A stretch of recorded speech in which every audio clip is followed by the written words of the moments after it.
औज़ुबिल्लाहि मिनश्शैतानिर्रजीम बिस्मिल्लाहिर्रहमानिर्रहीम। अस्सलाम वालेकुम डियर स्टूडेंट्स, कैसे हैं?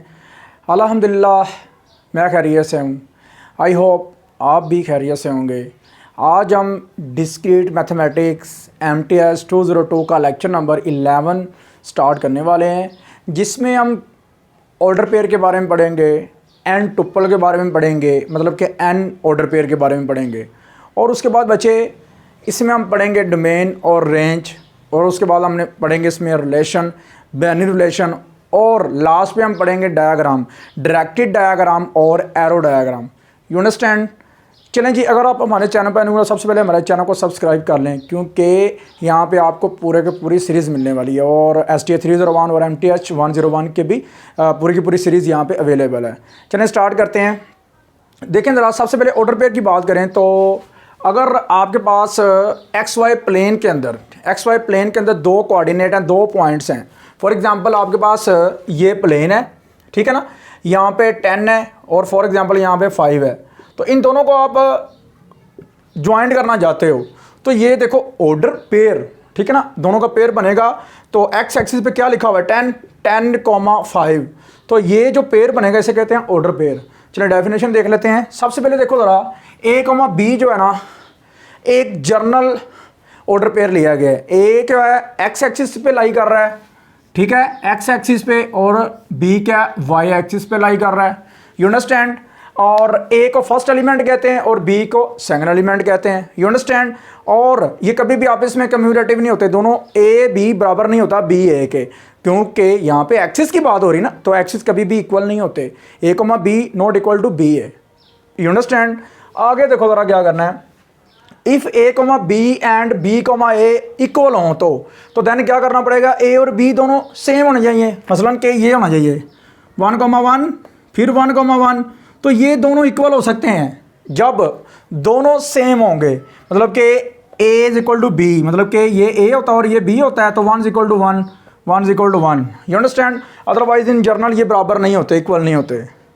एक्सरसाइज है, फाइंड आपने करना है एक्स और वाई को ऑर्डर पेयर दिया गया है। तो आपने क्या करना है, गिवन आपके पास ये है, by comparing on both side. तो आपने क्या करना है, पहला पहले के बराबर कर दें, 2x इक्वल टू 6 इसका नाम 1 कह दें, और x plus Y equal to 2 इसका नाम 2 कह दें। तो 1 बिकम्स, यहाँ पे 2 मल्टीप्लाई हो रहा है, जाके डिवाइड होगा, क्या आ गया 3, पुट इन 2 कर दो, पुट इन 2 करोगे, x जगह पे क्या आ गया 3 तो जगह माइनस होगा, तो -1 आपका आंसर आएगा y का। एन टुपल क्या है? एन टुपल कुछ भी नहीं है। यहाँ पे देखो जरा, A, B है ना, यहाँ पे एक ऑर्डर पेयर है, एक्स और वाई प्लेन की बात हो रही है, यहाँ पे एन प्लेन की बात हो रही है।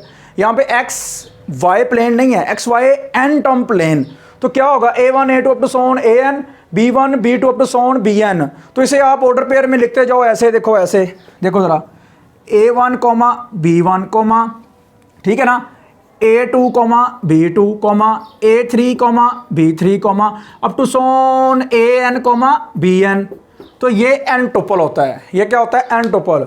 इसी में भी आप करेंगे कि ये इक्वल कब होते हैं? इफ AI और BJ फॉर ऑल A और I दोनों सेम होंगे, तो ये इक्वल होंगे, अदरवाइज ये सेम इक्वल नहीं होंगे। ये सेम नहीं होंगे, इक्वल नहीं होंगे जब A और J जो है ना दोनों सेम होंगे। देखो यहाँ पे आ जाता है A1, तो यहाँ पे भी आ जाता है, J का भी आंसर यहाँ पे 1 आ जाता है, तो A1 और बराबर है B1, तो इसका मतलब ये इक्वल होंगे। पहला A1 और B1 ये दोनों सेम, फिर बाद में A2 और B2 दोनों सेम। कब? जब A और J के आंसर वैल्यू सेम होगी। फॉर ऑल सेम वैल्यू रखेगा। I और J, उल्टा यहाँ पे A भी लिखा जाता है, तो उसका मतलब फॉर ऑल ही होता है। अंडरस्टैंड? समझ लगी ना बात की? तो याद रखिएगा कि ये कैसे होती है। अजान का टाइम हो गया है, ठीक है ना, समझ लगी ना बात की? चलें अजान सुन लेते हैं जी। डियर स्टूडेंट्स, अगर हम आगे बात करें तो आपके पास है कार्टेशियन प्रोडक्ट ऑफ 2 सेट्स, फिर आपके पास मोर देन 2 सेट्स भी आएगी कार्टेशियन प्रोडक्ट। ये आपके एग्ज़ाम पॉइंट ऑफ व्यू के हिसाब से मोस्ट वेरी इंपॉर्टेंट लेक्चर चल रहा है, समझ लगी ना बात की? तो चलें देखते हैं कि कार्टेशियन प्रोडक्ट ऑफ 2 सेट क्या होती है, किस तरह इसे हम डील करते हैं। यू अंडरस्टैंड ना? चलो, एक सेट A है, उसका एलिमेंट A है, दूसरा सेट B है, उसका एलिमेंट B है। तो आप क्या करो, आप ये करो कि A क्रॉस B जब करोगे ना प्रोडक्ट, अब देखो क्रॉस प्रोडक्ट आप जब देखोगे ए क्रॉस बी, तो देन क्या होगा, ए कॉमा बी ऑर्डर पेयर में लिख देना। किस फॉर्म में लिखना, ऑर्डर पेयर जो हमने पढ़ा हुआ है। तो ये उसकी क्या आपके पास हो जाएगी, Cartesian product of two sets. ठीक है, समझ लगी ना बात की, कि ए बिलोंग करता है ए को और स्मॉल बी एलिमेंट बिलोंग करता है बी को।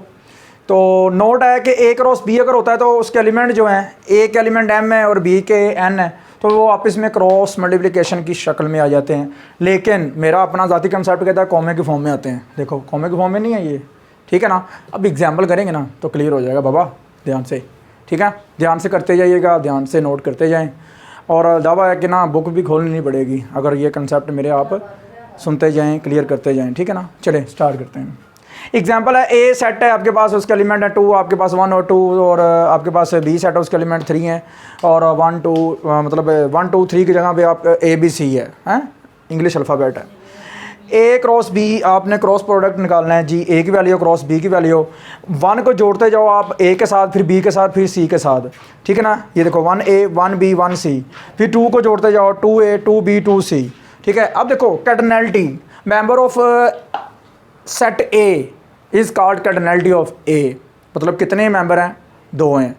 Member of B is called cardinality of B, मतलब के 3 हैं। दोनों की मल्टीप्लिकेशन मालूम करो, दोनों को मल्टीप्लाई करके देखो 2 और 3 को, तो आपके पास 6 आता है। क्या आता है, 6। तो आपके पास ये जो रिलेशन बना है ना, जो आपके पास रिलेशन बना है मेन रिलेशन, उसके जो ऑर्डर पेयर है वो 6 होने चाहिए, 1 2 3 4 5 6। अब क्विज़ में या शॉर्ट क्वेश्चन में किस तरह पूछता है, यहाँ तो पूछ लेता है ये आप ए क्रॉस बी निकाल लो शॉर्ट में, ठीक है। क्विज़ में भी ये आंसर में दे देता है एक। दूसरा, ऑर्डर पेयर की तादाद पूछ सकता है, ए की वैल्यू देगे, बी की वैल्यू देगे, ए क्रॉस बी की तादाद पूछ सकता है क्या होगी, समझ लगी ना बात की। वो तादाद कितनी होगी, 6 होगी। You understand, cardinality of A multiplied by cardinality of B is equal to क्या आएगा आपके पास ए क्रॉस बी का जो ऑर्डर पेयर की तादाद होगी ना वो आ जाएगी। ये लो, ये प्रॉपर्टी है 3, ए क्रॉस बी की तादाद, ये कैटरनैलिटी को शो करता है। ये मोड जो लगा हुआ है ना, कैटरनैलिटी ऑफ ए बी कितनी है, 6। कैटरनैलिटी ऑफ ए कितनी है, 2। कैटरनैलिटी ऑफ बी कितनी है, 3, 2 3 6। ये लो, ये प्रॉपर्टी 3 इसी के ऊपर ही है। यू अंडरस्टैंड, एग्जाम्पल भी हो गई और प्रॉपर्टी भी हो गई। ओके, ध्यान से करिएगा। B cross A, B cross B, A cross A, ये आपने खुद निकालना है। रिमार्क्स हैं, ए क्रॉस बी और बी क्रॉस ए कभी बराबर नहीं होते, ये देख लो, ये कभी बराबर नहीं है। लेकिन शर्तें 2 हैं, 2 शर्तें हैं, वो ध्यान से याद रखिएगा। नॉन एम्प्टी सेट नहीं होना चाहिए, एम्प्टी होगा तो फिर ये दूसरी प्रॉपर्टी ना ये होल्ड कर जाएगी। देखो ये तो इक्वल होता है, ए क्रॉस खाली set cross A is equal to 5। तो ये क्या हो जाएगा, देखो 5 क्यों होता है, 5 बेसिकली कोई सेट ही नहीं है, क्रॉस प्रोडक्ट तो ऑर्डर पेयर की शक्ल में होती है ना। तो यहाँ पे तो खाली सेट है, तो इसका मतलब ये खाली सेट ही आ जाएगा आंसर इसका, जैसे मर्जी। ये आपके पास रिलेशन जो होता है ना, ये कम्यूटेटिव भी होता है कि ए क्रॉस 5 या 5 cross A is equal to 5, ठीक है ना। और ये मैंने आपको पहले बता दी है, क्लियर है ना। यू अंडरस्टैंड, कैटरनैलिटी का ये सिंबल है, ये वाला मोड जो दिखाई दे रहा है, ये इस एग्जाम्पल के ऊपर फिट हो रहा है। हाँ, एक और बात है, ये रिलेशन होल्ड कब करेगा, जब आपके पास सेट क्या होगा, एम्प्टी और इक्वल होगा, और दोनों आपस में ए और बी इक्वल होंगे। 1 1 कर लें, ए की वैल्यू भी 1 1 कर लें, बी की वैल्यू भी 1 1 कर लें, तो इक्वल होंगे। यू अंडरस्टैंड, आगे काम बहुत ज़्यादा है, आगे चलते हैं। Cartesian product of more than 2 sets, ठीक है। A1 cross A2 up to so on AN is equal to A1 A2 A3। ये A1 से आया, A2 से आया, AN से आया, इसे हम ऐसे लिख सकते हैं। तो ये क्या होगा आपके पास, मोर देन 2 सेट्स के लिए 2 सेट्स होंगे तो वैसे होगा, ओके। और AI बिलोंग टू AI, फिर फॉर ऑल आई की वैल्यू आपके पास है n तक वेरिएट हो रही है। बाइनरी रिलेशन क्या होता है, बाइनरी रिलेशन आगे जाके बड़ा ही मज़े के साथ पढ़ेंगे, इसकी आगे एग्जांपल भी पढ़ेंगे, ध्यान से पढ़ना है कि बाइनरी रिलेशन क्या होता है, ठीक है ना। ए क्रॉस बी जो निकालते हैं ना रिलेशन, ये वाला, ये आपके पास एक मेन रिलेशन होता है। इसके अंदर से आप बड़े ज़्यादा बाइनरी रिलेशन निकाल सकते हो, इसके अंदर से आप सब बाइनरी रिलेशन निकालोगे। जैसे सब सेट होता है ना, ऐसे बाइनरी रिलेशंस होते हैं। तो बाइनरी रिलेशंस कैसे निकालने हैं, उसके अंदर से, मेन रिलेशन के अंदर से। देखो ज़रा, एक तरीकाकार है, जब भी आपने बाइनरी रिलेशंस फाइंड आउट करने हैं ना, तो आपको सबसे पहले इस तरह main relation Cartesian product of 2 sets निकालनी पड़ेगी। उसके अंदर से बैनिंग रिलेशंस आएंगे, आगे जाके पढ़ेंगे, बड़े तफसीलन मैंने अच्छे से करवाए हैं आगे, ठीक है ना। तो आपने ज़रा ध्यान से करने हैं, ठीक है, ध्यान से कीजिएगा, आगे पढ़ेंगे हम, और मैं तफसीलन करवाऊँगा भी। और इंशाल्लाह आगे भी मैंने मतलब जो लेक्चर्स नंबर आपके 22 तक है ना, उसके कहीं ना कहीं मैं रिलेशन की बात लाजमी करता हूँ कि ये रिलेशन क्या है और बैनिंग रिलेशन क्या है, रिफ्लेक्सिव ट्रांजिटिव सिमेट्रिक रिलेशन क्या है, ठीक है ना, और एम्प्टी रिलेशन क्या है। एम्प्टी सेट को एम्प्टी रिलेशन कहते हैं, ये याद रखिएगा, और उसका दूसरा नाम भी आगे जाके इंशाल्लाह डिस्कस करेंगे। बैनिंग रिलेशन ए क्रॉस बी का जो आंसर आता है वो बेसिकली रिलेशन होता है, ठीक है। और A comma B belong to R. अब देखो ए क्रॉस बी आपने निकालना है, उसके अंदर अगर वन कॉमा ए ना हो तो इसका मतलब ये रिलेशन के अंदर नहीं है, ये रिलेशन बनाए, ये बैनिंग रिलेशन नहीं बनाएगा। तो 1 कॉमा अगर ए है रिलेशन के ए क्रॉस बी के अंदर पड़ा हुआ है, तो इसका मतलब ये एक बाइनरी रिलेशन है, ये क्या बाइनरी रिलेशन है। A comma B belong to R, then हम कहेंगे A related to B, otherwise A comma B does not belong to R, तो हम कहेंगे A not related to B, A not related to या does not related to B. You understand. दोबारा फिर repeat करने लगा हूँ।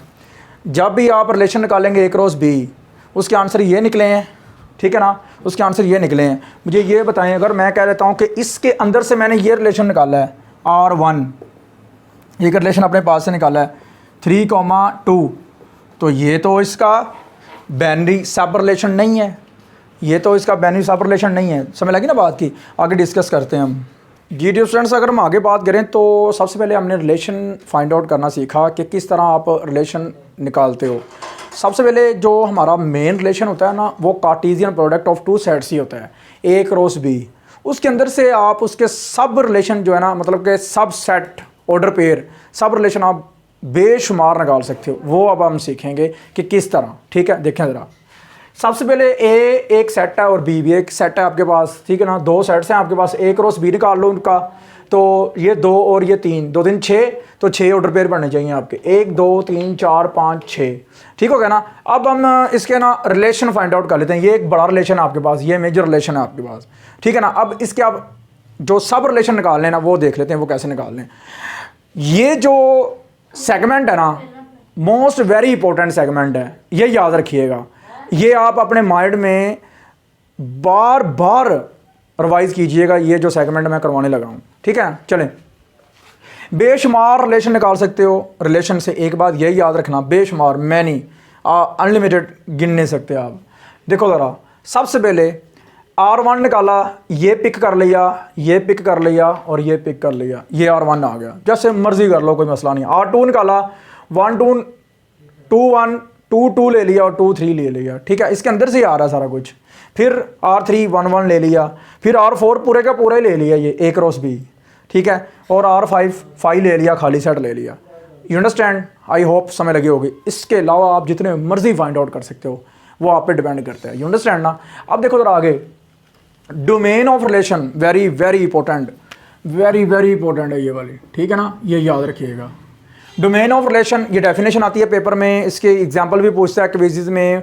मैं कहता हूँ कि हर जगह पे उसने डोमेन या रेंज के बारे में लाजमी क्वेश्चंस पूछे होते हैं। डोमेन और रेंज दोनों लाजमी उसने पूछने हैं आपके क्विज़ में, ये याद रखिएगा। ये जो आपके एग्ज़ाम होने उसमें डोमेन और रेंज के लाजमी क्वेश्चन उसने पूछने हैं, ये याद रखना, ठीक है। डोमेन क्या होता है? डोमेन बेसिकली, डॉक्टर के स्पेलिंग देखें ना, डॉक्टर के, इसे शॉर्ट कैसे लिखते हैं? DR। तो पहले आ गया डी, इसका मतलब डोमेन, और इसका मतलब R। ये तो एक फॉर्मूला है ना, ये तो एक फॉर्मूला मैंने आपको बताया। बेसिकली डेफिनेशन क्या है इसकी? एक आपके पास रिलेशन हो A, B वाला, ये वाला सारा, ये देखो, ये सारा का सारा एक रिलेशन हो आपके पास। उसके अंदर जो आपके ऑर्डर पेयर के अंदर जो पहले फर्स्ट एलिमेंट होगा ना, 1 1 1 2 2, इसका मतलब 1 और 2 जो ना आपकी डोमेन है, 1 और 2 आपकी क्या है? डोमेन है। ये देख लो ज़रा, आपके पास A belong to A comma B, दो आपके पास ऑर्डर पेयर हैं, 2 एलिमेंट्स हैं, 1 फर्स्ट और सेकंड, ठीक है ना। ऑर्डर पेयर के अंदर जो पहला एलिमेंट है वो आपकी डोमेन होती है, वो आपकी क्या होती है? डोमेन, जो बेसिकली A को बिलोंग कर रही होती है। देख लो ज़रा, 1 और 2 मैंने कहा था ना आपकी डोमेन होगी, तो वो 1 और 2 किसको बिलोंग कर रहे हैं? आपके पास A को, ठीक है ना। अब देखो ज़रा, समझ लगी बात की। अब एग्जाम्पल इसके ऊपर डिस्कस कर लेते हैं। एक रिलेशन है 1 2 10 3, तो डोमेन होगी 1 और 10, डोमेन क्या होगी? 1 और 10, ठीक है ना। अब इसी तरह रेंज उलट, सेकंड एलिमेंट होगा, ये देखो ज़रा डोमेन के ऊपर सेम वैसे मैंने डेफिनेशन लिखी है, रेंज ऑफ रिलेशन।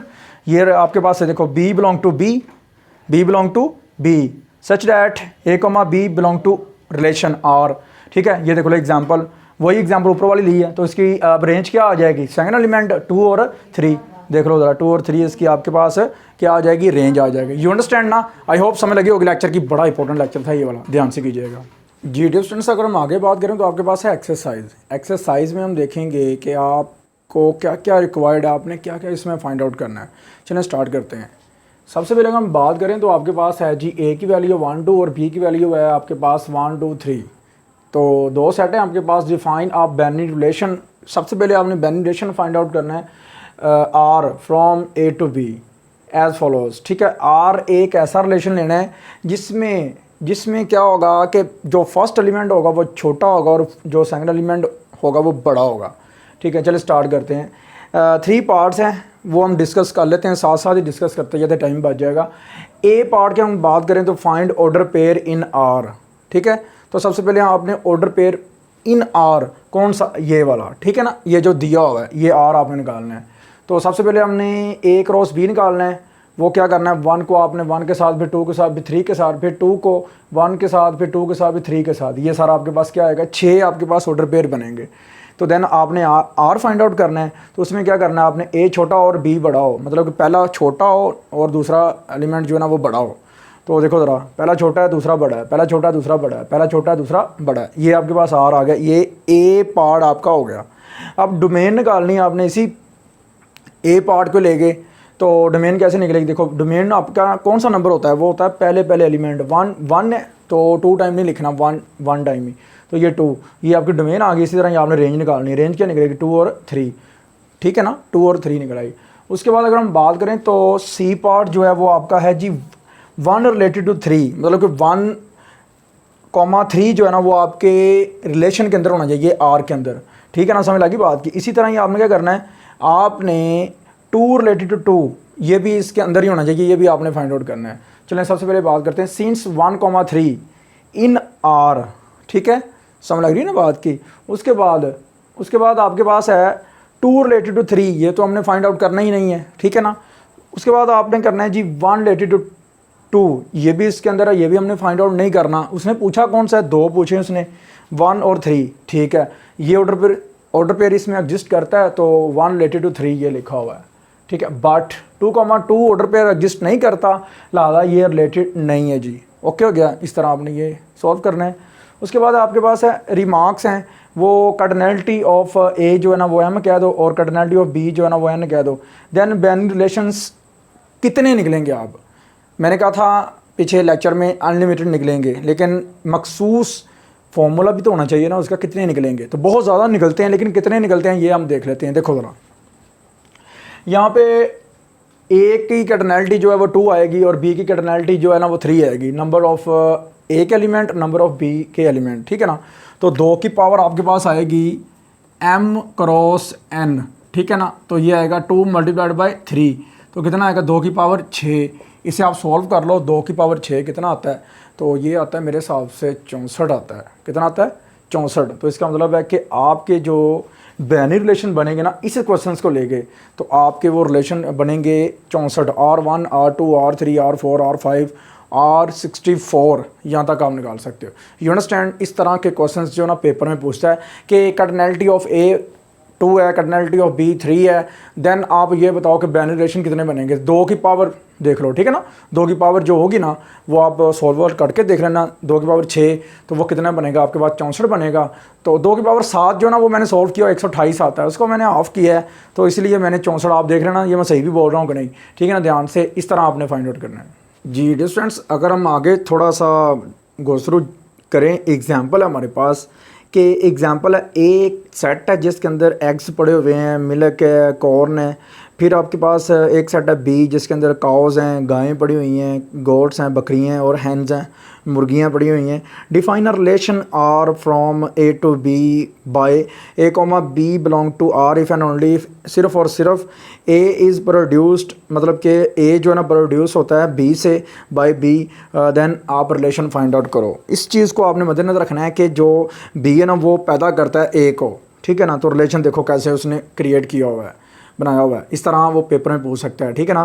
तो आर इज इक्वल टू देखो हैंड्स जो है अंडे देती है, तो देखो बी जो है ना बी की जगह भी आ गया ना हैंड्स, तो वो प्रोड्यूस कर रही हैं एग्स, ठीक है ना, अंडे दे रही हैं। और उसके बाद है काउज दूध देती हैं। फिर बाद में गोट्स हैं और गोट्स भी दूध देती हैं। समझ लगी ना बात किस तरह है। Thus with respect to this relation eggs relate कर रहे हैं हैंड्स के साथ और मिल्क रिलेट कर रहा है काउस के साथ, ठीक है ना, ETC। ओके, समझ लगी बात की। ये एग्जाम्पल आप कर लीजिएगा। उसके बाद आपके पास है find all binary relation from 0,1 to 1, ठीक है ना। ये आपने कर लेनी है, इस तरह की मैंने एग्जांपल पीछे आपको करवाई है, ये ध्यान से आपने करनी है, ठीक है ना। यू अंडरस्टैंड, कर लीजिएगा ध्यान से। उसके बाद है रिमार्क है, ये हमने कर ली है, ठीक है ना। रिमार्क मैंने पीछे लेक्चर में करवाया है। उसके बाद relation on a set A is relation from A to A.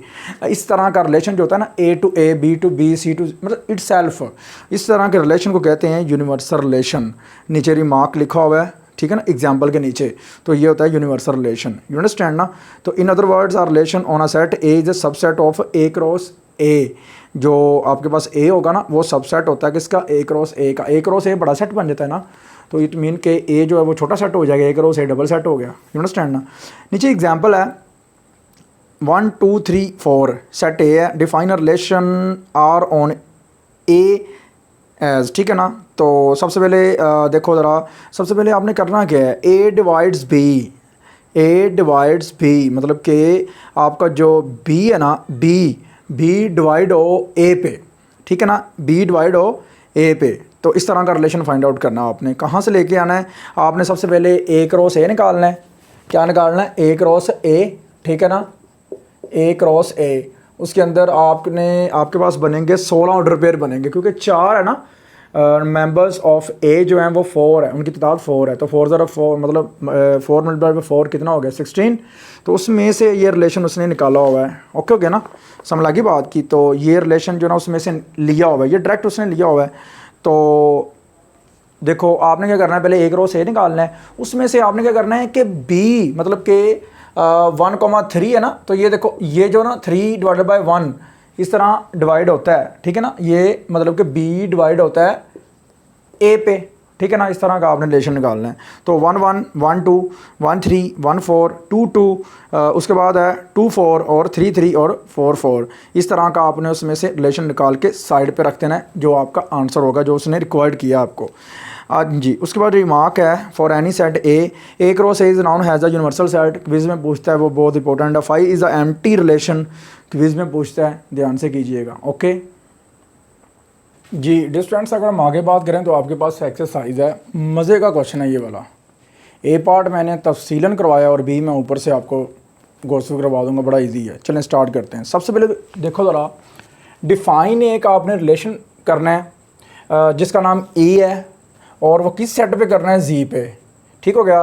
For all M और एन जो है ना वो जी में से आए हैं, और ये आप याद रखिएगा एम और एन जो ना वो जी में से हैं, मतलब सारे नंबर जी के हैं, इंटीजर के हैं। और एम जो रिलेट करता है एन को, अब यहाँ पे आर की जगह पे ई आ गया है, ठीक है ना। रिलेशन का नाम ही उसने ई कह दिया ना, तो एम रिलेटेड टू एन, मतलब कि ई यहाँ पे आ गया एम ई एन, ठीक है ना, आर की जगह पे।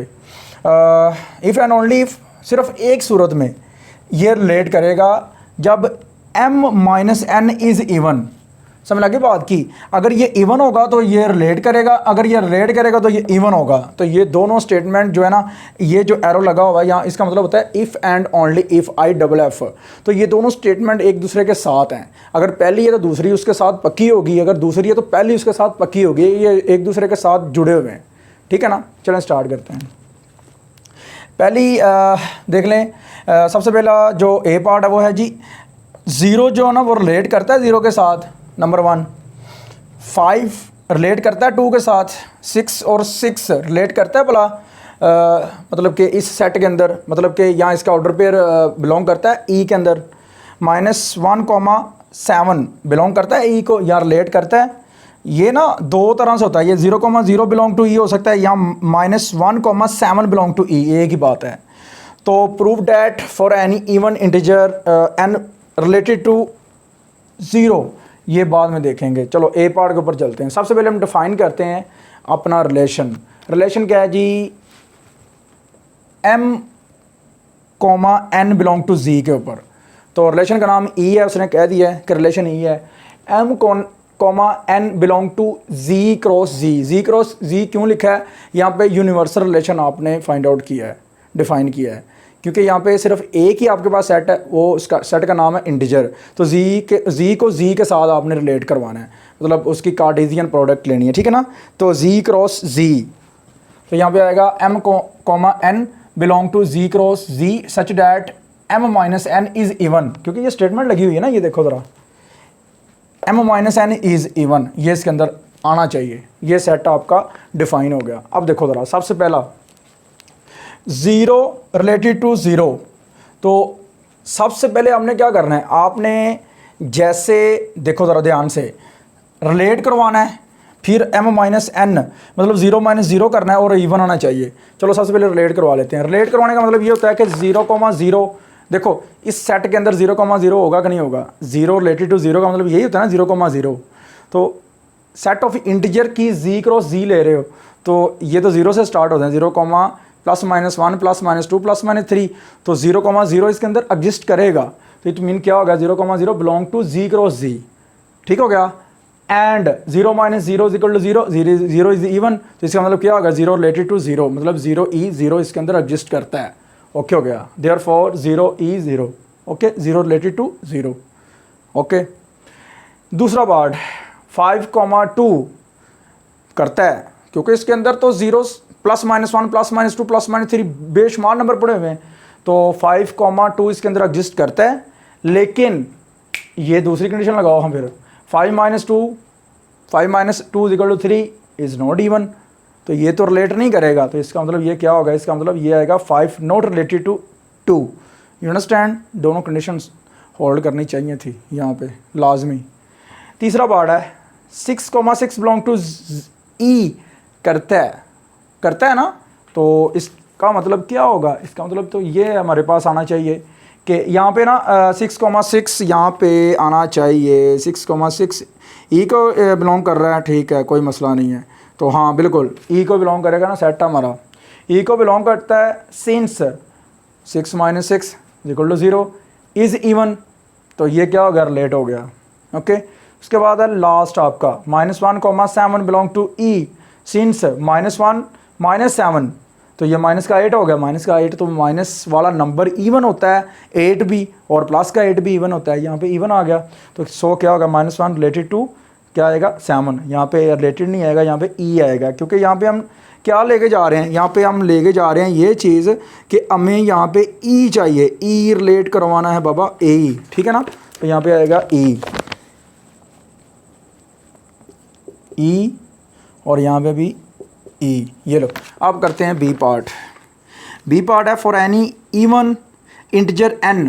हमने कह दिया जी, फ़र्ज़ कर लिया कि जो n है ना वो हमारे पास एक कोई इंटीजर है, तो देन आपने क्या करना है, आपने रिलेट कराना है NEO मतलब कोई 0, ठीक है ना। n - 0 करो तो = n आएगा, तो n तो आपने इंटीजर कहा था, तो n इवन इंटीजर, ठीक है ना। तो सो n, 0 बिलोंग टू ई और इक्विवेलेंटली टू n रिलेटेड मतलब कि E0, ओके, समझ लगी ना बात की। तो आगे हम पढ़ेंगे coordinate diagram, graph of a relation, ठीक है ना, समझ लगी बात की, क्लियर है जी। डियर स्टूडेंट्स, अगर हम आगे बात करें तो आपके पास है coordinate diagram, graph of a relation. किस तरह इसे फाइंड आउट करते हैं, गिवन दिया था सारा कुछ, सिर्फ आपने ग्राफ को देखना होता है, ये ग्राफ आपने कैसे फाइंड आउट करना है। और मे बी उसने ग्राफ दिया हो तो उसका सेट पूछ ले, तो सेट आपने कैसे डिफाइन करना है ये भी मैं साथ साथ बता दूंगा, ठीक है। चलो स्टार्ट करते हैं। सबसे पहले एक सेट है आपके पास ये और ये, ठीक है, दो सेट हैं और ये अपने पास है, उसने रिलेशन फाइंड आउट किया हुआ है। अगर आप करेंगे तो ये तो नहीं आएगा ना, तो उसने गिवन दिया होगा ये वाला, ये याद रखिएगा। अब करना क्या है, ये जो एलिमेंट है ना ये वाले, ये होते हैं आपके पास एक्स एक्सिस के, किसके, एक्स एक्सिस के, ठीक है ना, समझ लगी ना बात की। तो ये होते हैं एक्स एक्सिस के और ये होते हैं वाई एक्सिस के, ये वाले। लेकिन एक बात याद रखिएगा, इसके हिसाब से आपने ग्राफ को ड्रा करना है। एक्सिस पे जो वैल्यूज़ लिखनी है वो आपने सेट्स की लिखनी है, 1 2 3, ये पहला सेट है, इसे आप एक्स एक्सिस के ऊपर लिख लेना। ये दूसरा सेट है तो इसे आप वाई एक्सिस के ऊपर लिख लेना। चलो स्टार्ट करते हैं। सबसे पहले ये लाइन लगानी है, एक्सिस बनाने हैं आपने, X axis, Y axis, negative X axis, negative Y axis, origin. इसे उर्दू में कहते हैं मबदा। क्या कहते हैं, मबदा, ठीक है, याद रखिएगा। अल्हम्दुलिल्लाह मैथ की कोई ऐसी चीज़ नहीं है जो आपके भाई को आती नहीं है, क्योंकि मैंने छठी से लेकर ओवरऑल एमएससी तक जो ना टीच किया है मैथ्स को। तो उर्दू, इंग्लिश, किसी भी लैंग्वेज में मेरा यही माइंड होता है कि मैं उसे सीखूं मैथ्स को, क्योंकि कल को कहीं भी जाके परेशानी ना आ जाए। तो दुआ किया करें मेरे लिए, हम आपके लिए दुआ करते हैं, ठीक है ना, ये ना सोचिएगा आपके लिए दुआ नहीं करते। ये होता है ओरिजिन, मबदा। तो देखो ज़रा, ए मैंने ये कह दिया, तो ए के जो एलिमेंट्स है वो कौन से थे, 1 2 3, और बी के कौन से थे, एक्स और वाई, ठीक है ना, समझ लगी बात की। तो ये समझ लें एक्स है और वाई, और ये 1 ये 2 ये 3। तो ग्राफ कैसे ड्रा करना है इसे मद्देनज़र रखना है, ठीक है। देखो ज़रा, सबसे पहले आपने करना क्या है, 1 है, 1 2 3, ठीक है। अब देखो 1 जो है ना वो वाई के साथ कनेक्ट है, वाई किसके साथ कनेक्ट है, 1 के साथ, मतलब कि ये 1 है तो ये यहाँ पे आ गया 1 comma Y, 1 comma Y, 1 comma Y, ठीक है। उसके बाद 2 कॉमा एक्स, 2 कॉमा एक्स, ये देखो 2 कॉमा एक्स, समझ लगी बात की। फिर बाद में 2 कॉमा वाई, 2 कॉमा वाई, फिर बाद में 2 कॉमा एक्स, 2 कॉमा एक्स, समझ लगी ना बात की। 2 कॉमा एक्स, 2 कॉमा वाई, ये तो रिपीट किया गया। ये 1 मिनट चेक कर लेते हैं इसे। वैल्यू है मेरे पास 1 comma Y, 2 comma X, 2 comma Y और 3 कॉमा एक्स। यहाँ पे आएगा 3 कॉमा एक्स, बच्चा ये सही कर लीजिएगा, 3 कॉमा एक्स। तो ये 3 कॉमा एक्स के साथ कनेक्ट हो गया। ओके, ये इस तरह आपने ग्राफ ड्रा करना है। अब सेट बनाने का तरीकाकार वो बता देता हूँ मैं। ये सेट, यहाँ पे जो नंबर लिखे होंगे वो सेट ए होगा, और ये सेट जो है ना वो बी होगा। बस सिंपल है, ये ए और ये बी। ओके, आगे गिवन है एग्जांपल है आपके पास, मज़े की एग्जांपल है। यहाँ पे ना इक्वेशन दी गई है। ये पेपर में पूछ लेता है वो कि ये कौन सी इक्वेशन है, ये कौन सी इक्वेशन है। मतलब बड़े लोग इक्वेशन पढ़ते हैं, इक्वेशन पढ़ते हैं, मसावात पढ़ते हैं, ठीक है ना। तो ये कौन सी इक्वेशन है, इक्वेशन मुझे बड़ा अजीब सा लगता है, सही लफ्ज़ इक्वेशन ही है, ठीक है ना। इक्वेशन में पढ़ता हूँ, इक्वेशन, ये कौन सी इक्वेशन है, सर्कल की इक्वेशन है, ठीक है ना। ये सर्कल को बिलोंग करता है, एक्स कॉमा वाई, ठीक है ना, समझ लगी ना बात की। तो ये आपने इसका ग्राफ देख लेना, ये ग्राफ कैसे ड्रा करते हैं। हालांकि ग्राफ वाले क्वेश्चन इतने इंपॉर्टेंट नहीं है, लेकिन फिर भी मैं करवाई जा रहा हूँ, आप किए जाओ, ठीक है। आगे जो है ना मोस्टली जो ग्राफ में चीज़ें पूछेगा ना क्विज़ में, वो मैं बताऊँगा आपको। ग्राफ के अंदर जो आगे ग्राफ आने वाले हैं, डायरेक्टेड ग्राफ और जो एरो डायग्राम है ना उसके अंदर, ठीक है ना। तो एक्स इंटरसेप्ट, ये इक्वेशन है, इसका नाम 1 क्या देना गिवन, ठीक है ना, इक्वेशन ऑफ सर्कल। तो put y is equal to 0। अच्छा एक मिनट, पेपर में इक्वेशन ऑफ सर्कल का जो पूछता है ना वो याद रखिएगा, सेंटर इसका 0 0 है और इसका रेडियस 1 है। ये पेपर में पूछता है, मुझे याद आ रहा था, मुझे भूल चला था, लेकिन शुक्र है याद आ गया। इसका सेंटर जो है वो 0 0 है। देखो कैसे है, ये देखो इसका सेंटर 0 है और इसका रेडियस वो 1 है। इस तरह इक्वेशन की जो जनरल फॉर्म होती है ना ये होती है, ठीक है। चले एक्स इंटरसेप्ट के ऊपर वाई क्या होता है, 0 होता है। पुट y इक्वल टू 0 इन 1, तो यहाँ पे 0 हो गया। एक्स स्क्वायर इक्वल टू 1 आ गया, तो स्क्वायर रूट लोगे क्या आएगा, x equal two plus minus 1। तो x की 2 आंसर निकलेंगे जी, ठीक है ना। वो क्या, x इक्वल टू -1 और 1।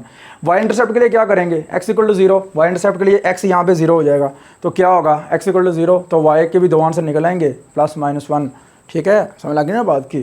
तो ये आपके पास 4 आंसर टोटल निकले हैं। तो आपने क्या करना है, एक्सिस के ऊपर लिखना है इसे, एक्स एक्सिस वाई एक्सिस लगाएं, नेगेटिव नीचे भी नेगेटिव लगाएं, ऊपर वाई एक्सिस लिखें, ठीक है। अब देखो एक्स का पॉजिटिव आंसर जो आया 1 वो यहाँ पे लिखना है, फिर आपने नेगेटिव यहाँ पे लिखना है, वाई का जो पॉजिटिव आया वो यहाँ पे लिखना है, और जो वाई का नेगेटिव है वो यहाँ पे लिखना है। अब ये इसको मिलाओ ज़रा, ये क्या बन गया, सर्कल। और ये कौन सा सर्कल है बाबा, ये भी तो पता होना चाहिए ना। ये यूनिट सर्कल है, ये यूनिट सर्कल है और इसे सेंट्रॉइड कहते हैं। सेंट्रॉइड मतलब सेंटर से निकला हुआ, सेंटर से गुजर रहा है ये सर्कल, और इसका यूनिट जो है ना, मतलब उसका सर्कल जो है ना वो यूनिट है, मतलब 1 है। इसका जो रेडियस है ना सर्कल का वो 1 है, इसलिए इसे सेंट्रॉइड और यूनिट सर्कल कहते हैं। सेंट्रॉइड विद यूनिट सर्कल, ठीक है। तो कैसे होगा, इसका रेडियस 1 होगा और इसका सेंटर 0 0 होगा, याद रखिएगा। 4-5 चीज़ें मैंने बताई हैं। इसका नाम यूनिट सर्कल, सेंट्रॉइड क्योंकि ये सेंटर से गुजरता है, इसका नाम है यूनिट सर्कल, क्यों है, क्योंकि इसका रेडियस 1 है। यू अंडरस्टैंड, ये चीज़ें याद रखनी है जी स्टूडेंट्स। अगर हम आगे बात करें तो आपके पास है सबसे पहले arrow diagram of a relation. ये सेट है आपके पास ए और ये सेट है बी। इसकी वैल्यू देख लो ज़रा, इसके मेंबर 3 हैं और इसके आपके पास 2 हैं, और ये रिलेशन डिफाइन किया हुआ उन्होंने, ठीक है ना। तो अब देखो ज़रा एरो डायग्राम कैसे देखते हैं। सबसे पहले सेट ए लिख लें, उसके अंदर आप लिख लें ये अंडे बना लें एग्स 1 2 3। सेट बी लिख लें, उसके अंदर एक्स वाई है, ठीक है। अब रिलेशन के ऊपर डिफाइन करना है सारा। 1 वाई 1 वाई, 1 को वाई के ऊपर डिफाइन करना है, फिर 2x 2 को x के ऊपर, फिर 2 को y के ऊपर, 2 को y के ऊपर, फिर एंड पे 3 को x के ऊपर। ये लो जी, ओके। इसे आप क्या कहते हो, आप एरो डायग्राम कहते हो। यू अंडरस्टैंड ना। ये फंक्शन के अंदर यूज़ की जाती हैं। मैट्रिक है, चैप्टर नंबर आपका है इसका कौन सा बोला, 5, ठीक है ना, साइंस चैप्टर नंबर 5। अब देखो directed graph of R relation. Directed graph of R relation कैसे डिफाइन करेंगे, किस तरह। ये सेट ए है, सेट ए के एलिमेंट लिखो पहले 0 1 2 3, इस तरह लिख लेना है, ओके। अब 0 को 0 के साथ ही मिलाना है तो लूप बनेगी। ये देखो 0 को 0 के साथ मिलाना है तो ये लूप बनती है। क्या बनती है, लूप। पूरा सर्कल बन रहा है इसके ऊपर, लूप इसे कहते हैं, ठीक है ना। किसी भी नंबर को नंबर के साथ मिलाना होता है लूप, ये याद रखिएगा, पेपर में पूछा जा चुका है ये वाला। अच्छा जी, उसके बाद अब 1 को 3 के साथ, 1 को 3 के साथ, 1 को 3 के साथ मिलाया, ठीक है। फिर क्या करना है, फिर देखो ज़रा 2 को 1 के साथ, 2 को 1 के साथ, फिर 2 को 2 के साथ, मतलब लूप बनेगी, ओके हो गया। फिर बाद में 3 को 0 के साथ, 3 को 0 के साथ, फिर 3 को 1 के साथ, 3 को 1 के साथ। ये डायरेक्टेड ग्राफ बना है। कौन सा ग्राफ बना है, डायरेक्टेड, याद रखिएगा, ठीक है जी स्टूडेंट्स। अगर हम आगे बात करें तो बहुत ही इंपॉर्टेंट टॉपिक है ये वाला, रिप्रेजेंटेशन ऑफ मैट्रिक्स फॉर्म, ठीक है ना। ये याद रखिएगा, बहुत ज़्यादा मज़े का ही, क्योंकि लेक्चर नंबर जो 12 है ना सारा इसके ऊपर रिलाई करता है, ठीक है ना। चले सबसे पहले अगर हम बात करें तो आपके पास है एक सेट जिसके एलिमेंट है आपके पास A1 A2 up to so on AN, और दूसरा सेट है B, उसके एलिमेंट है B1 B2 up to so on BN, ठीक है। तो मैट्रिक्स रिप्रेजेंटेशन ये कहती है कि अगर आपके पास A, B, AI, BI belong to relation, अगर तो वो रिलेशन के अंदर से है ऑर्डर पेयर, तो देन आपका जो आंसर आएगा वो 1 आएगा। You understand. आप एक सवाल सॉल्व कर रहे हो, ठीक है ना। अगर आपका जो ऑर्डर पेयर आपके पास पड़ा हुआ है ना, वो अगर रिलेशन के अंदर से है तो आपने वहाँ पे 1 लगाना है, अदरवाइज 0 लगाना है बस, अदरवाइज 0 लगाना अगर बिलोंग नहीं कर रहा रिलेशन को। You understand. जो I और J है ना वो 1 से लेकर N और M तक है, ये इसकी रेंज लिखी हुई है, ओके। एग्जाम्पल करोगे ना तो क्लियर हो जाएगा। क्या होगा, एग्जाम्पल करोगे तो क्लियर हो जाएगा, ठीक है ना। मेरी पूरी कोशिश है कि मैं जितने भी MTH हैं और ST हैं ना, सारे के सारे VU के यूट्यूब पे फेंक दूँ, क्योंकि मर जाएंगे इंसान। अल्लाह ताला ने नॉलेज दिया है, ये ज़ाया ना हो, कभी ना कभी तो सदका जारिया ये हमारा चलता रहेगा, तो दुआएं मिलती रहेंगी। क्या ख्याल है। तो मेरा जो पूरा का पूरा मकसद और एम है ना जो ज़िंदगी का, वो यही है कि मैं सारा का सारा जो है यूट्यूब पर दूँ अपने लेक्चर्स के साथ। तो उसके लिए आप दुआ किया करें, ठीक है ना। अच्छा जी, सबसे पहले देखो ए आपको दिया गया जी 1 2 3, और बी दिया गया x, y, और रिलेशन उसने डिफाइन खुद किया है। मज़े की चीज़ है, अगर यहाँ पे समय लगे कि चैप्टर नंबर 12 में मज़ा आएगा करने में। देखो ज़रा, सबसे पहले आपने क्या करना है, ये ए की वैल्यू लिख देनी है 1 2 3, खाली मैट्रिक्स लिखना है, ये वाला ये ब्रैकेट लगानी है 1 2 3, फिर आपने बी की वैल्यू लिखनी है x y, ठीक है। अब देखो रिलेशन के अंदर आपके पढ़ा हुआ है कि क्या लिखा हुआ है 1 x तो नहीं ना लिखा हुआ, 1 और x नहीं लिखा हुआ, 1 और 1 x बन रहा है। देखो 1 x, ये तो ऑर्डर पेयर आपका बिलोंग नहीं कर रहा रिलेशन को, तो ना करेगा तो फिर क्या आएगा, यहाँ पे 0 आएगा, तो यहाँ पे आ गया 0, ओके। समझ आ गई ना बात की। बहुत थकावट हो गई है मुझे काम करवाते करवाते, तकरीबन रात के 1 बज गए हैं। तो काम करवाते करवाते, काम भी करवाना है, एग्ज़ाम है आपके सर पे। तो यहाँ पे ज़ीरो आ गया क्योंकि ये ऑर्डर पेयर बिलोंग नहीं करता रिलेशन को, इस वजह से। अब चलो 1 वाई के ऊपर, 1 और वाई को मिलाओ, 1 कॉमा वाई, 1 कॉमा वाई करता बिलोंग, यहाँ पे 1 आ गया। ओके, यहाँ पे आ गया 1। क्लियर है ना? आगे चले, 2x, 2 comma X, 2 comma x 1 आ गया, 2 कॉमा वाई, 2 कॉमा वाई, ये देखो 1 आ गया, 3 कॉमा एक्स 1 आ गया, 3 कॉमा वाई 0 आ गया।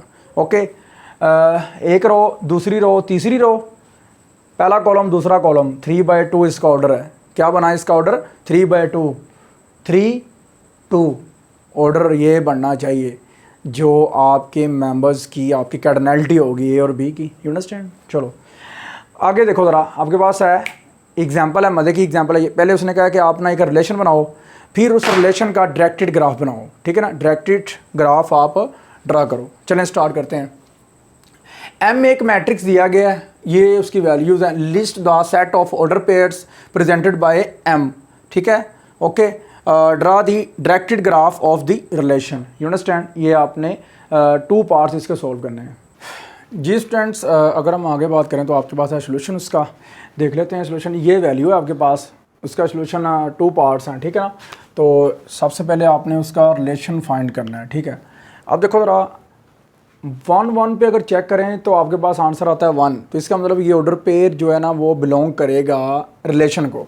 तो ये देख लो 1,1, ठीक है? तो 1,1 यहाँ पे मैंने लिख दिए रिलेशन के अंदर, क्योंकि यहाँ पे 1 है। ओके हो गया ना? तो 1 की वजह से इसका मतलब ये है कि 1,1 जो है ना वो रिलेशन के अंदर एग्जिस्ट करेगा, तो यहाँ पे इसलिए 1 है। अब देखो ये मैट्रिक्स फॉर्म दी हुई है, इससे आपने रिलेशन बनाना है। तो अगर यहाँ पे 1 है तो इसका मतलब ये जो ऑर्डर पेयर है ना ये एग्जिस्ट करता है। अब देखो यहाँ पे 0 है, 1,0, इसका मतलब ये बिलोंग नहीं करेगा, ये कहीं भी नहीं होगा, ये नहीं लिखना। 1,3, 1,3 यहाँ पे 1 आ गया, तो इसका मतलब 1,3 आएगा इसके अंदर। ओके हो गया? फिर 2,1, तो इसका मतलब 2,1 यहाँ पे लिखा होगा। ओके हो गया? रिलेशन के अंदर आएगा। ये भी नहीं जाएगा, ये भी नहीं जाएगा, इसका मतलब है इधर आ जाओ, फिर यहाँ पे आओ ज़रा, यहाँ पे आओ, 1 यहाँ पे 1 है, तो इसका मतलब है 3,2 जो है ना वो रिलेशन के अंदर जाएगा। तो फिर बाद में 3,3 यहाँ पे 1 है, 3,3 ये लो, ये भी रिलेशन के अंदर जाएगा। ओके हो गया? ये आपके पास रिलेशन आ गया। अब इसी रिलेशन का आपने डायरेक्टेड ग्राफ ड्रा करना है। तो वह कैसे करना है देखो ज़रा। सबसे पहले ना आप लगा करो, अब देखो ज़रा बात सुनो मेरी, ये ए है आपके पास, ये यूनिवर्सल रिलेशन था ये वाला, क्योंकि ये देखो 1 2 3 1 2 3, तो यूनिवर्सल रिलेशन है ये वाला। तो यूनिवर्सल रिलेशन जो है वो आपका सेम, अगर आपके पास ए और बी की वैल्यू है तो इसका मतलब है कि ये यूनिवर्सल रिलेशन है, या ए क्रॉस ए है या बी क्रॉस बी है, ठीक है? तो ए की वैल्यू क्या है? 1 2 3, तो 1 2 और ये 3 लगा दें, ठीक है? अब रिलेशन के ऊपर चलो, 1,1 के ऊपर लूप बन गया, ठीक है? अब 1,3, 1 से 3 की तरफ, ठीक है? 2,1, 2,1, 2,1, 2 से 1 की तरफ, 3,2, 3,2, ठीक है? 3,2 ये एरो आ गया। अब 3,3 लूप बन गया, ठीक है ना? You understand? ये हो गया क्लियर। अब ये एग्जांपल है, बड़ी मज़े की एग्जांपल है, ध्यान से करनी है, ठीक है ना? लास्ट पे हमें कुछ सीखने को मिलेगा। ए की वैल्यू है आपके पास 2,4 और बी की वैल्यू है 6 8 और 10, ठीक है? आपने करना क्या है? सबसे पहले आपने 2 कंडीशंस हैं वो आपने लगा के सोल्व करनी है। वो आपने क्या करना है? आपने सबसे पहले आर निकालना है, रिलेशन निकालना है आर, फिर आपने एक रिलेशन निकालना है एस, ठीक है? फिर उनका आपने यूनियन लेना है, फिर आपने उसका क्या लेना है? इंटरसेक्शन लेना है, ठीक है ना? समझ लगी बात की? सबसे पहले आपने क्या करना है? ए क्रॉस बी निकालना है, Cartesian product A to B निकालनी है, ठीक है ना? तो ए से बी निकालने की जो तरीकाकार है वो सारा आपको पता ही है कि 2 को 6 के साथ, 2 को 8 के साथ, 2 को 10 के साथ जोड़ देना। ये सारा, ये तादाद इसकी 2 है और इसकी 3 है, तो कितना आ जाएगा? 3 2 6, तो 1 2 3 4 5 6, ठीक है? ये हो गया। और उसके बाद देखो ये फॉर ऑल किसके लिए जी? x, y belong to A cross B, x related to y। एक बात याद रखिएगा, डिस्क्रीट स्ट्रक्चर या MTH 202 डिस्क्रीट मैथमेटिक्स में जो डिवीजन लिखी होती है वो उलट लिखी होती है। डिवीजन का मतलब उलट होता है। अगर आपके पास ये लिखा हुआ है ना, ये x डिवाइडेड बाय वाई, तो इसका मतलब ये नहीं है, इसका मतलब वाई ओवर एक्स है, ये याद रखिएगा, क्योंकि ये ना यहाँ से वो ग्रुप थ्योरी का कंसेप्ट लिया गया है, तो ग्रुप थ्योरी के अंदर ना उलट होता है डिवीजन, ठीक है ना, ये याद रखिएगा। लिखने में जो लिखा जाता है ना वो पढ़ा नहीं जाता, उसका उलट होता है। जैसे ये लिखा होगा तो इसका ये होगा, अगर ये लिखा होगा तो उसका मतलब ये होगा, ठीक है ना। ये देखो ज़रा, अब एक्स रिलेटेड टू वाई, तो एक्स डिवाइडेड बाई वाई, इसका मतलब वाई डिवाइडेड बाई एक्स। तो रिलेशन आपके पास ये डिफाइन हुआ, इसके अंदर से आपने क्या करना है, आपने आर रिलेशन फाइंड आउट करना है, ठीक है ना। तो वो कैसे करना है, आपने करना है कि जो वाई है ना, वाई जो दूसरी वैल्यू है वो डिवाइड हो पहली वैल्यू पे। तो देखो ज़रा 6 डिवाइडेड बाई 2, तो ये आपने उठा लेना है। 8 डिवाइडेड बाई 2, ठीक है। 10 डिवाइडेड बाई 2, 8 डिवाइडेड बाई 4, ये आपका रिलेशन बनेगा आर। For all X comma Y belong to R cross B, sorry A cross B, तो एक्स रिलेटेड मतलब S Y, if and only if Y में से 4 निकालें, दूसरे एलिमेंट में से 4 निकालें, एक्स आए। तो ये देखो ज़रा 6 में से आप निकालो 2, कितना आएगा, 4 आएगा, और 8 में से 4 निकालो, कितना आएगा, 4 आएगा ना। तो इसका मतलब ये फुलफ़िल कर गई है। फर्दर प्रोसीड चलते हैं, दोनों का यूनियन लेना है, दोनों का क्या करना है, यूनियन लेना है। आर की वैल्यू ये वाली सारी है, और एस की वैल्यू जो है ना वो 2, 6 और 4, 8 है, वो तो इसके अंदर एग्जिस्ट करती है, तो इसका मतलब आर ही आ जाएगा। यूनियन लोगे तो आर ही आ जाएगा। इसका मतलब क्या हो गया, R is a super set. ये सीखने को नया मिला कि यहाँ पे आर जो है ना वो सुपर सेट है, और जो एस है वो बेसिकली सबसेट है। तो इसका मतलब ये कंडीशन लगेगी यहाँ पे, S is a subset of R, R is a super set of S. तो यूनियन लेने से अगर आया आर, तो इसका मतलब क्या होगा, इंटरसेक्शन लेने से एस आएगा। क्योंकि ये देखो ना, अगर ये कंडीशन फुलफ़िल होती है तो याद रखिएगा कि एस यूनियन अगर आर करते हो ना तो आंसर आता है आर, अगर लेते हो आप इसी का इंटरसेक्शन तो आपके पास आता है एस। तो ये देख लो ज़रा, ठीक है ना, समझ लगी बात की। ये आपके पास एस की वैल्यू है और ये आर की वैल्यू है, तो 2 और 6 कॉमन आएगा और 4 और 8 कॉमन आएगा, तो इसका मतलब ऐसे ही आंसर आ जाएगा। यू अंडरस्टैंड, समझ लगी बात की।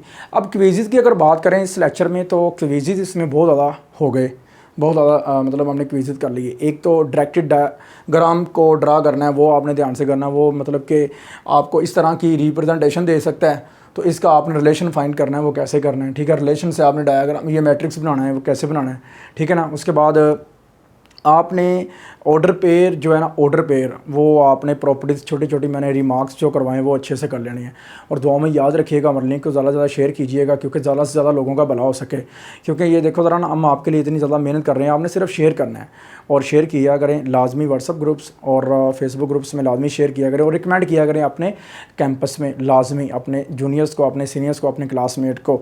और ज़्यादा से ज़्यादा फोकस करें अपनी स्टडी के ऊपर, क्योंकि आपके माँ बाप ने आपको एक ही तो एम दिया है, एक ही तो आपका मकसद है स्टडी करना, तो वो स्टडी भी नहीं अच्छे से करनी तो क्या करने हैं। तो बड़े भाई की बात मान लें ध्यान से, ठीक है ना। मैं आपको एक टीचर की तरह टीच नहीं करता, आपको एक बड़े भाई की तरह टीच करता हूँ। तो बड़े भाई की मानते होते हैं ना, तो ध्यान से स्टडी किया करें। मैंने कई बार अपने बारे में बताया कि मैं छोटे लेवल से ऊपर आया हूँ, और मैं चाहता हूँ कि अगर आपको बहुत ज़्यादा सपोर्ट है तो आप स्टडी अच्छे से करें। क्योंकि हमें तो सपोर्ट नहीं थी, हमने तो अपने सर पे स्टडी की है, लेकिन आप तो स्टडी करें अच्छी। आपको एसी का माहौल मिलता है, फ़ैन चला होता है, तो बराए मेहरबानी स्टडी के ऊपर फोकस किया करें। क्योंकि स्टडी करेंगे तो आपके माँ बाप खुश हैं, तो आपको रात को नींद भी सुकून की आएगी। नहीं तो देखना, हाँ ज़रा ख्वाब में आऊँगा मैं, देखना, ठीक है ना, अगर आपने काम ना किया। दुआ में याद रखना, ज़्यादा से ज़्यादा। अल्लाह हाफिज़।